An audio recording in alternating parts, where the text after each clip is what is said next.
ঠেঙাল কছাৰী স্বায়ত্তশাসিত পৰিষদ আইন 2005 অনুসৰি ঠেঙাল কছাৰী স্বায়ত্তশাসিত পৰিষদত দুটা ধৰণে আপোনাৰ গাঁওসমূহ বা লোকসকলক অন্তৰ্ভুক্ত কৰা হয়।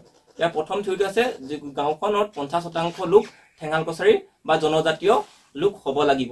আৰু দ্বিতীয়টো থিয়ৰি হৈছে যিসকল লোক মানে এই আউটাৰ বা সেই মানে ক্ৰাইটেৰিয়াটো নিৰ্দিষ্ট ক্ৰাইটেৰিয়াটোৰ ভিতৰত নপৰে তেওঁলোকক স্যাটেলাইট পদ্ধতিৰে ওচৰৰ গাঁওখনৰ আপোনাৰ ভোটাধিকাৰ তেওঁলোকক প্ৰদান কৰা হয়। গতিকে আমি বিশেষকৈ সেইসকলক তেনেধৰণে আমি ব্যৱস্থা কৰি দিবলৈ আমি দাবী জনাম। মানে আমি এটোৱে দাবী জনাম যাতে ঠেঙাল কছাৰী স্বায়ত্তশাসিত পৰিষদ কোনো যাতে মানে অনাঠেঙাল লোক যিসকল মানে আপোনাৰ আমাৰ যিখন স্থানীয় সমষ্টিত যিসকল আছে তেওঁলোকক কথা কোৱা নাই, যিসকল হয়তো একদম সম্পূৰ্ণৰূপে যিসকল নপৰে আওতাত নপৰে তেওঁলোকক কোনো কাৰণতে ঠেঙাল কছাৰী স্বায়ত্তশাসিত পৰিষদ থাকিব নালাগে আৰু কোনো এজন ঠেঙাল কছাৰী লোক ঠেঙাল কছাৰী স্বায়ত্তশাসিত পৰিষদৰ আওতাৰ পৰা বাহিৰতো থাকিব নালাগে।